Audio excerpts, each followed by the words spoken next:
So first up, we have Paul Danenberg, who was inducted into ALD in 2020 at Bucknell University. He's a finance major with an economics minor, and he is a former president and currently serves as the treasurer for Bucknell's ALD chapter. We have Christopher Luis, who was inducted in 2021 at the University of Southern California. He is an economics and mathematics major and serves as the assistant director of social programming for UC's ALD chapter. We have Delaney O'Brien, who was inducted in 2020 at Northern Arizona University. She's a biomedical science major with a minor in chemistry, and she is the treasurer of her chapter. Amanda Owens was inducted in 2020 at the University of Oklahoma. She's a pre-med anthropology, human health, and biology major, and she serves as a junior advisor for chapter administration at the OU ALD chapter. Thank you, guys. Thank you so much, Lily, and so nice to have all four of you here. Thank you so much. I'm going to turn my camera on so I could be a little more personal. Okay, so great. Thank you so much. So let us have you talk a little bit about the transition for officers. So that's, and what I think I'll do is ask just a few of you a question and then mix it up so that each of you are speaking on different things and we don't all have to answer. Every once in a while, you know, you all might have the same answer, and so we'll mix it up. So let's start with Paul. Does your chapter have a formal officer transition process, or is it more informal? Talk a little bit about what Bucknell does. Yeah, so at Bucknell, the first thing that we do is send out a Google form to all of our members, and it's, you know, kind of their initial interest form. They fill out a couple questions about ALD, you know, what they're interested in, what they're involved in on campus and things like that. And then once we make our officer selections, the last two meetings of the semester, we actually have both boards, you know, the outgoing board, which are always very helpful, and the incoming board come together so that the, you know, officer currently in that position and the officer that's, you know, in a way taking over that position can talk and see what worked best during that year. I'd say during those two board meetings, the number one thing that we talk about, you know, we call it the recipe for success. And we make sure to make those every year. And it's kind of it's a decently long document, but it, you know, describes what the position entails, information about past events, you know, what went well at those events, and almost more importantly, what didn't go so well and that we could improve, contact information for maybe some important people at the university, community partners. It's really like a document that, you know, if someone read it, they could probably, well, hopefully do the position and leave that position without, you know, prior experience or without even having those conversations. So I'd say, you know, at Bucknell, probably the number one thing we do for those formal officer transition is make that a recipe for success.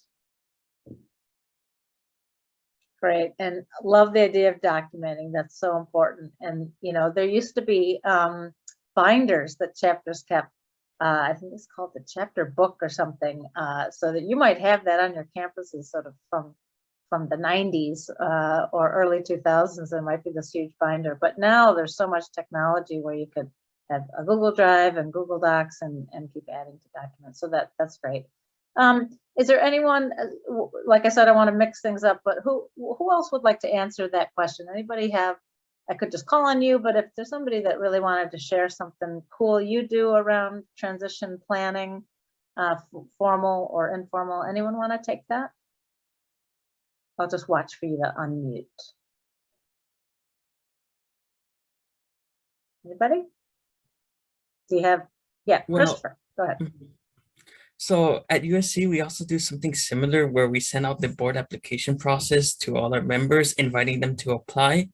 And then after we give them a certain amount of time, our board members all get together and we discuss about the different applicants, their strengths, their weaknesses, and who we feel is best to serve that position in the cabinets of our club ALD.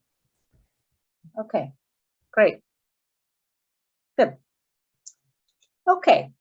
What in-person interactions does your chapter use to help pass the torch? So a little bit similar to officer transition process, but do you have in-person events or activities that you do in addition to documenting if you do that. But, you know, this idea of the motto for Alpha Lambda Delta, we must pass our torches on one to another. How do you pass your torch? Amanda and Delaney, anyone want to, either one of you take that one? I can take it. So unfortunately, like I've kind of been just like here since COVID pretty much started. So we haven't had like many in-person pass like the torch kind of things going on.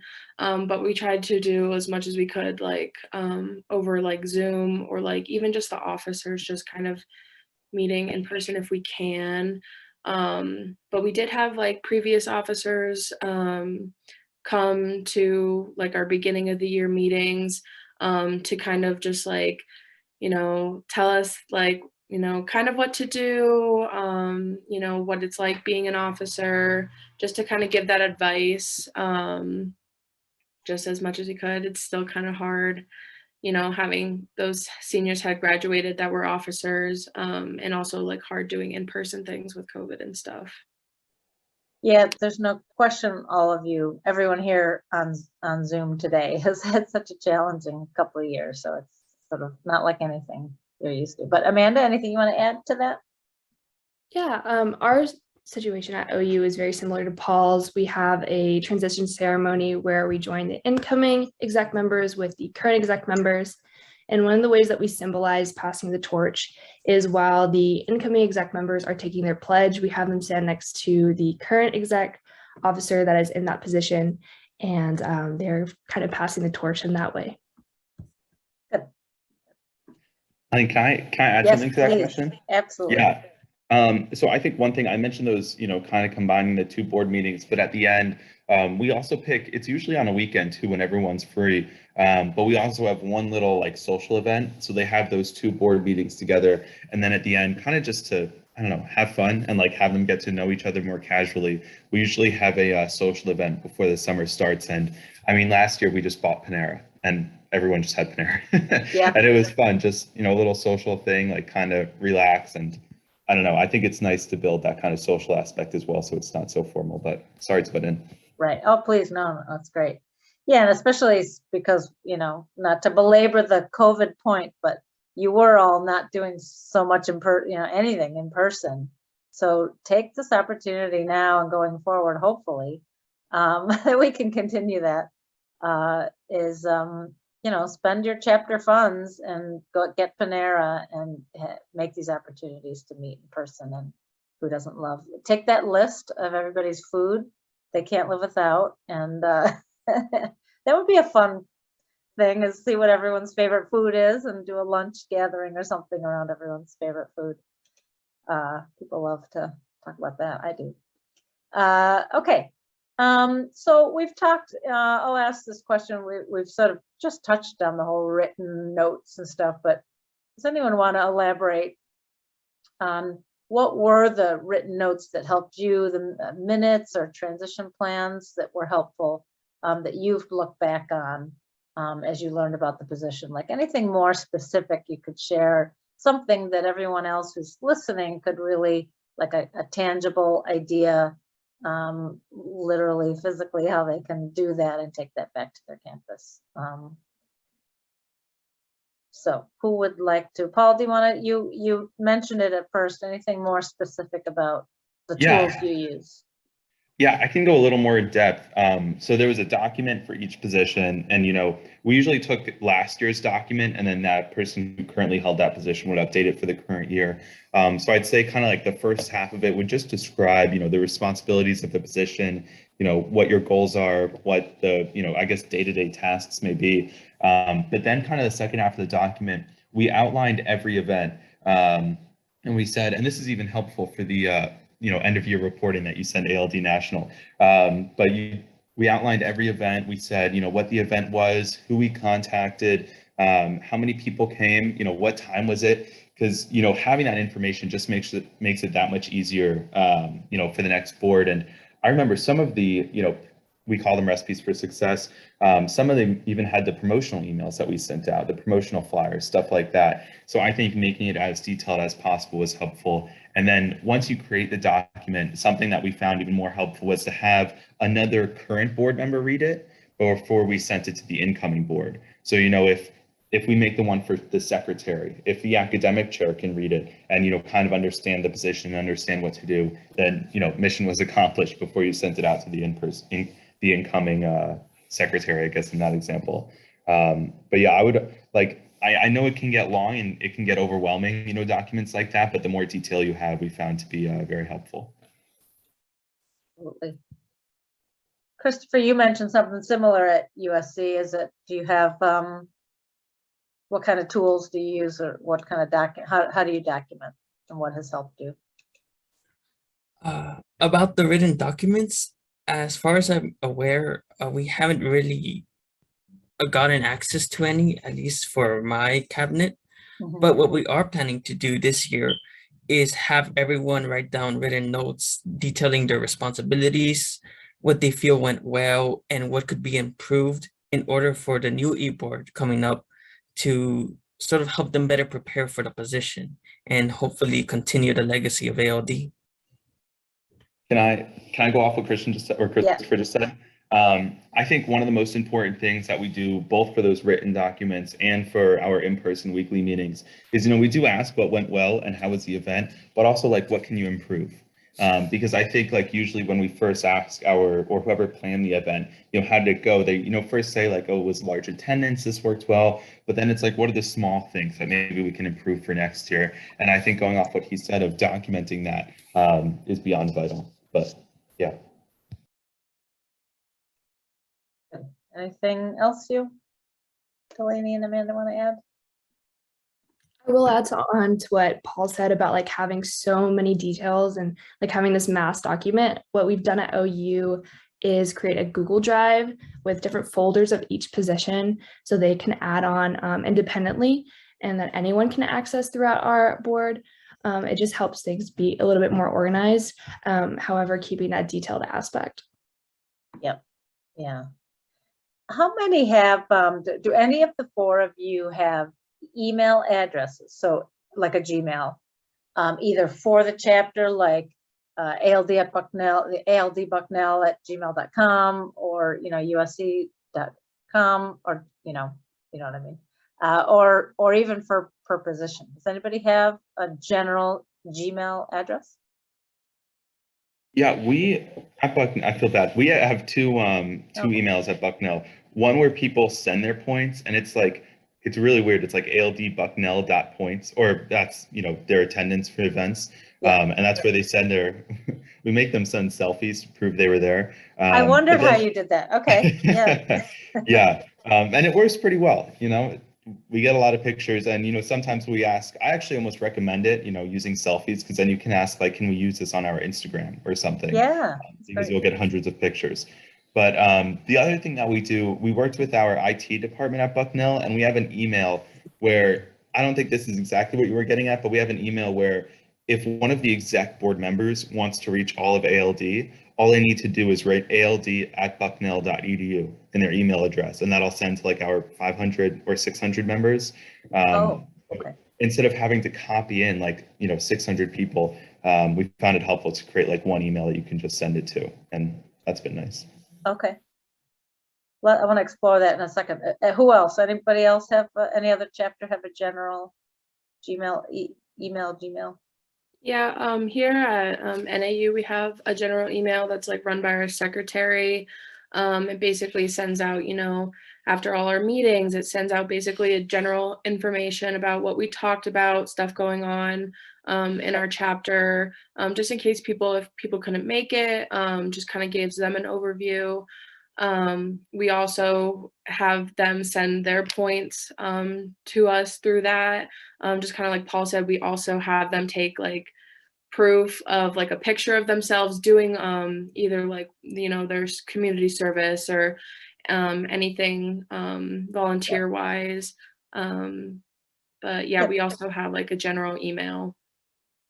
Yeah, so if you're here and listening and you don't have that, that might be a helpful tool for your chapter. So the reason I'm bringing it up too is because it does really help with, so am I clear on what we're talking about, like a general Gmail account that passes on from one set of officers to another year after year, you're all using the same email.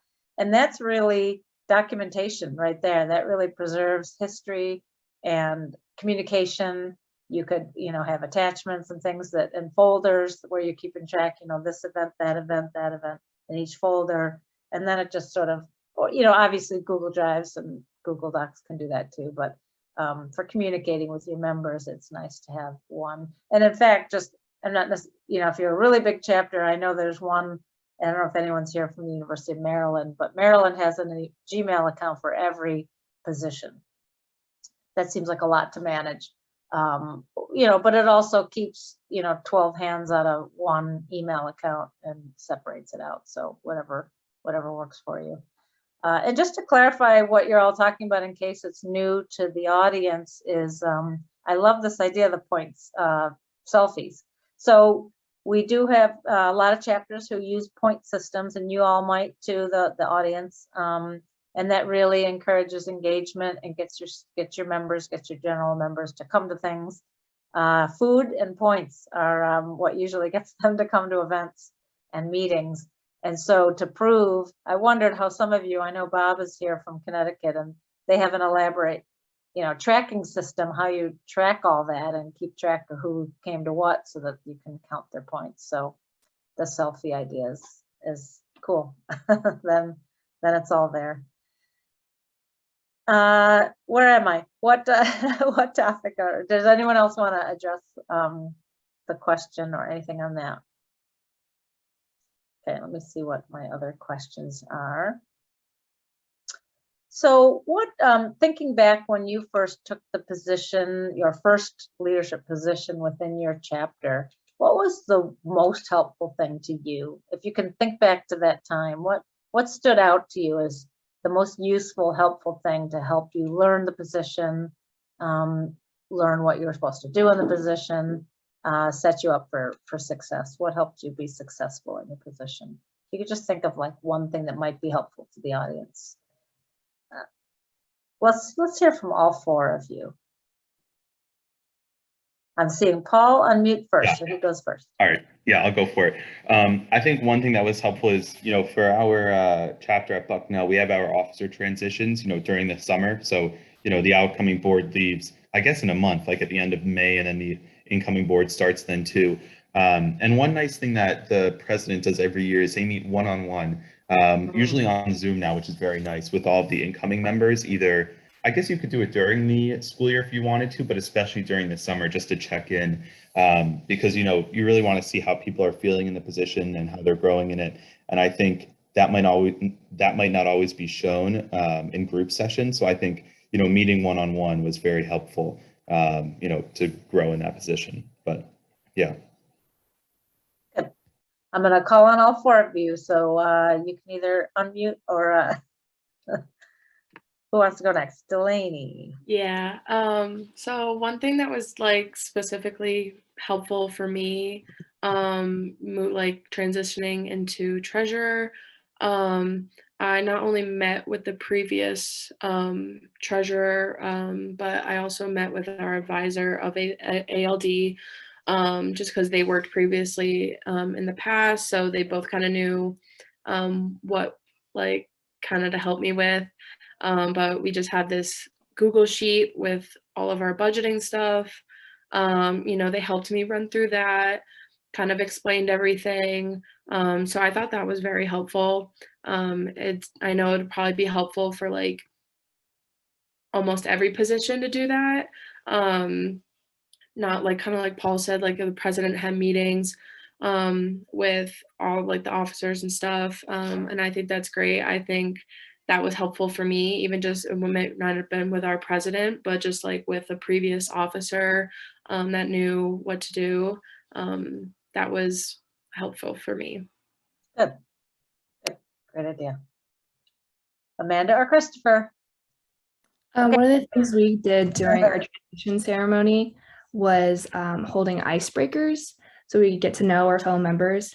I know it's kind of hard going into a leadership position that you maybe haven't before in the past, and you're meeting all of these new people that you don't know. Having those kind of team building exercises were really great to get to know other people. The other members in the executive board are all highly qualified, like you are. They all have different leadership styles, and I got to be able to learn more about them and use that information and use them as resources to learn more about myself. Great idea. As for me, the thing that helped me most was just getting to meet everyone. So the president, when we first met, was detailing everyone's roles and responsibilities, but also we were able to get into smaller groups, and I was able to meet the other assistant director and the director of social programming. And so ultimately just spending time, sharing our contacts, getting to know each other, I sort of feel like those connections really helped us all thrive in order to host many events for our club at USC. That's great. Yeah, good. Okay, we have a question from our audience. Go ahead, Trish. Yeah, it's just me. Not just. So one of the questions that I've received from chapters over the last few months, is how to get students interested in an officer position. So whether it's a brand new chapter, like we have some of our brand new chapters installed last week on the call today, so they're starting from scratch, or maybe it's a really strong chapter that COVID just really wreaked havoc on them. So I guess, how do you inspire, how do you reach out for leadership, and kind of how do you recruit that next group of leaders? And that just a quick piggyback. So Trish, I had written, Trish and I are very often thinking the exact same thing randomly. So because I had written, what if no one steps up? Because I wanted to ask, so some of you, maybe you don't have that issue, or sort of speaking of the choir, as they say, because you're all the 50 plus students here, you've stepped up, so thank you. But there sometimes are years when it's rough, and how do you really get students to be inspired to do it? So yeah, great question, Trish. Paul, go ahead. Yeah, no, I was mainly thinking, thankfully at Bucknell, we haven't necessarily had a problem with that yet, of students stepping up, but I'd say in our marketing, to kind of encourage that, next level up, a majority of our board is actually, freshmen, or I guess just sophomores. So we have a lot of people who are relatively early in their undergraduate career. So we like to market it as like, this is a great opportunity to get leadership, like a leadership role, and take it kind of as a stepping stone to your next opportunity, whether it be, captain of a sports team, president of another club, I don't know, whatever it may be. But I think, getting that leadership opportunity early on, at least at Bucknell, because so many of them are sophomores, was, a big advertising push for us. Good. How about the rest of you? What else? What do you do to encourage? Christopher, go ahead. Mm-hmm. At USC, during our inductions, the information sessions, we show a PowerPoint, and in those PowerPoints, we're able to describe the different sectors of the cabinet of ALD, detailing their roles and responsibilities. And so we share our experiences to those interested in ALD, and we invite them to apply as well. And I feel like because of that, we haven't run into that issue, luckily. Yeah, that's great. So you start early, like even before they even join, to tell them there are these opportunities they can apply for. Good. Great idea. Delaney, Amanda, I think Delaney, go ahead. Yeah, so kind of going off of what Paul and Christopher said, we do and try to encourage as many people to apply for positions as possible. In our meetings, we always go over, what the position holds, what you would be doing, just to obviously give them an idea of what they're going to be doing and stuff. We also encourage them to apply to be officers, just because it does get you kind of more involved in ALD. It definitely got me more involved in ALD than I was previously, and I love it. It feels great, like being a leader and everything. So we try to encourage them that. We try to also not discourage them with that they won't have enough time to do their other things. Like, you know, a lot of us in my chapter for our officers, you know, we work at least 2 jobs. We're doing ALD on top of like our schoolwork. So, you know, we try to tell them like it is possible to do it, and, you know, that they would be supported. Unfortunately, we have run into a few issues. We did lose 3 officers this year, just kind of, you know, like personal things going on with them. But, you know, the 4 of us, we stepped up. We kind of came together to work on those positions together. You know, help out with the social media, philanthropy chair, you know, just kind of all helping out in those positions. And then hopefully next year, our encouragement will help other members want to apply for those positions. Right. Yeah. Good. Amanda?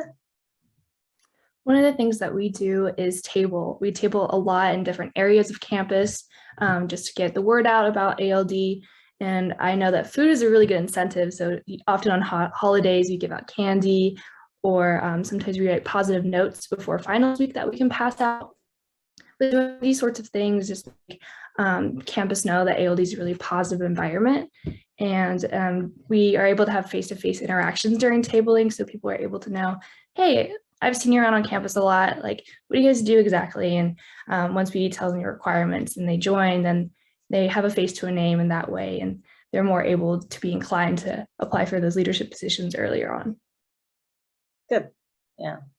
One thing I always like to add to this topic is, and maybe it happened for you, maybe it happened for somebody who's watching, but certainly keep it in mind as a student leader for the next generation, for your passing of the torch. Is oftentimes I think chapters and organizations in general put a call out and wait for interest to come to you.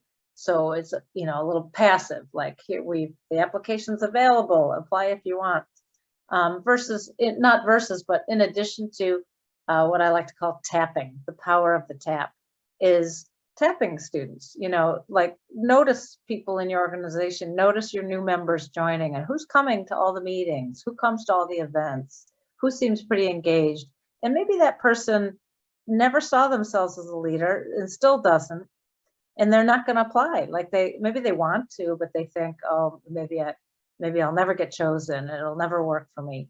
But one conversation of you having with them, like, hey, you know, I think you'd be a really good social chair. I think you come to all the service projects. I think you'd be really good. And, you know, they're like, wow. And they'll apply and they'll be the best social chair you ever had. So don't, you know, always remember to keep your eye out as student leaders to look for those maybe more introverted or whatever the case might be, that somebody might really be thrilled to just be asked and have never thought of it before. And you'll, you know, they're thrilled to be considered. So don't forget the power of the tap, as they say. Okay, so we do have a question. We have a couple more questions I could ask, but I'd rather hear what you all want to hear. So please put questions in chat. And we always split up our exec around the room at general meetings to mingle and meet new members. Oh, good. Yeah. And another idea. Good. Yeah. Yeah. So get everybody in a room, and especially for new members, and do mingles like that, and have them get to know you as officers. And then again, they'll be inspired to take it on one day too, maybe. I have a question that came in directly to me. Okay, go for it. The question is, what role does the advisor play in the transition process, if any? Great question. So, or it runs the gamut. So your chapter advisor, what role do they play, if any? Anybody want to touch on that one? Paul, you're still unmuted, so I'm going to call on you. Go for it. Yeah, I'd say our chapter advisor is much more active than other chapter advisors that may be some other organizations on campus, and we meet with her weekly, as well as like another separate board meeting. But I'd say that she usually doesn't attend our board meetings, but she attends the board meeting when we select, you know, who we're going to offer for each position. And one thing that she does that's extremely helpful is really makes us think. Like we'll all say, you know, we read XYZ's application and we think she's going to be great, so she should be secretary or whatever it may be. And she'll be like, why? Like, why was her application great? Why not, you know, this other person who put secretary as first? So I think, at least at Bucknell, she really makes us, or our advisors, Margaret Marr, she really makes us think about why we're doing what we're doing. And I think that's been a huge help in our officer selection process. Yeah, she's a great advisor. You all have, Christopher, you're Southern California, right? Yeah. You have a star chapter advisor. Her name is Lisa Starr. Yeah. What role does she play in officers? She plays one of the most pivotal roles in our club. I feel like the club couldn't stand without her. She's just that crucial. She keeps like all the information for all of the cabinet members and keeps conversations with each and every one of us. She, like, every time I went to talk to her, I always felt like a sense of motivation, and sort of I can feel her passion, and that passion sort of just spreads throughout the entire club as a whole. She also helps us with planning the big events like our recent ALD induction. She was there in order to help prepare and also to speak in front of the entire accepted members. And so thanks to all her support, the club is where it is. Nice, how sweet. Yeah, and that was, you had a big induction group, 700 something, over 700. Mhm. Delaney, anything, what's your advisor? Wendy, right? Yeah, Wendy. Yeah. Just like Christopher said, she's basically the glue to all the officers. I mean, she's always at our, meetings. She's always at our officer meetings, she's always like, kind of there to help us. She helps along with us in all of our big events. Like we just had our induction ceremony last month. I'm pretty sure we just had like our end of the year celebration last night, that she was also very helpful for, just kind of like, having us get the room and, doing the catering and, like, not that we all didn't help, but she was kind of just that push that we needed. She's great. I think she also motivates us so much. And I'm so happy to have her along with us. She's great, yeah. And Oklahoma has several. You've got a great, Dawson and Lindsay, and yeah, you've got at least 2, if not 3 advisors, right? Yes, at OU we have chapter advisors as well as the senior and 3 junior advisors, including myself. I serve as the junior advisor for chapter administration. But in terms of Lindsay and Dawson, they are 2 amazing individuals. They help so much with our chapter.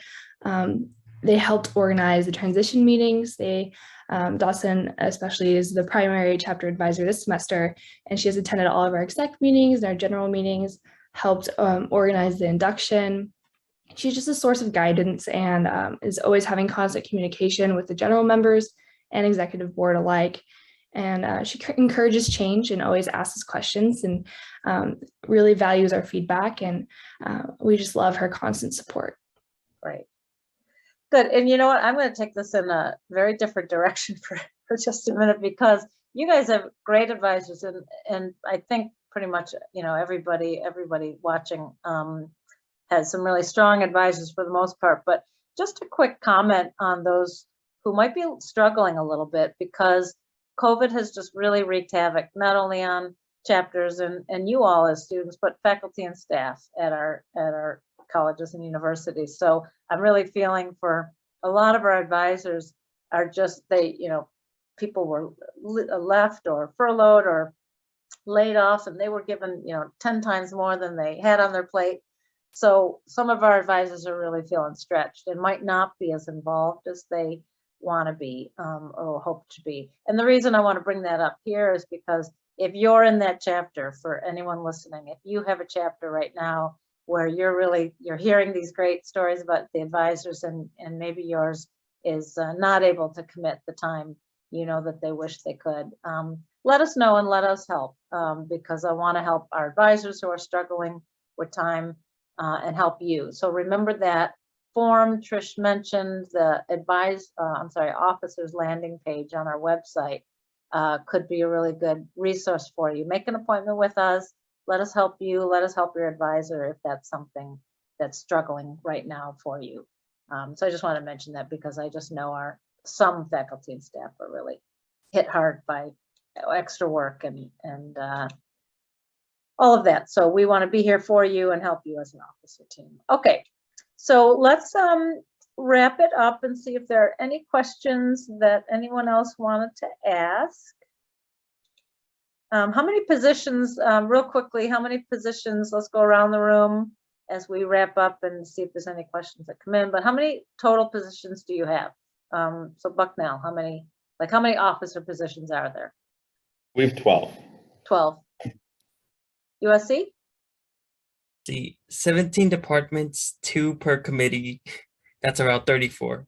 Okay, great. Oklahoma? I believe we have 10. Okay, and NA, you? Pretty sure we have around 8. Okay, yeah. So you can see the variety. There's no right or wrong, obviously, whatever works for everybody's campus. And just know that you could have as many as you want. You can have like Southern California have if you have a ton of students interested, then pair some folks up. Well, I just cannot thank the 4 of you enough. You did a fantastic job. Thanks for representing Alpha Lambda Delta so well. Thanks for being great student officers. This was really, I hope, helpful for everyone. I'm glad we're recording it because I think there's a lot of others who maybe couldn't be here that could really benefit from this. So let's thank our presenters. Thank you for our great panel. You did a great job.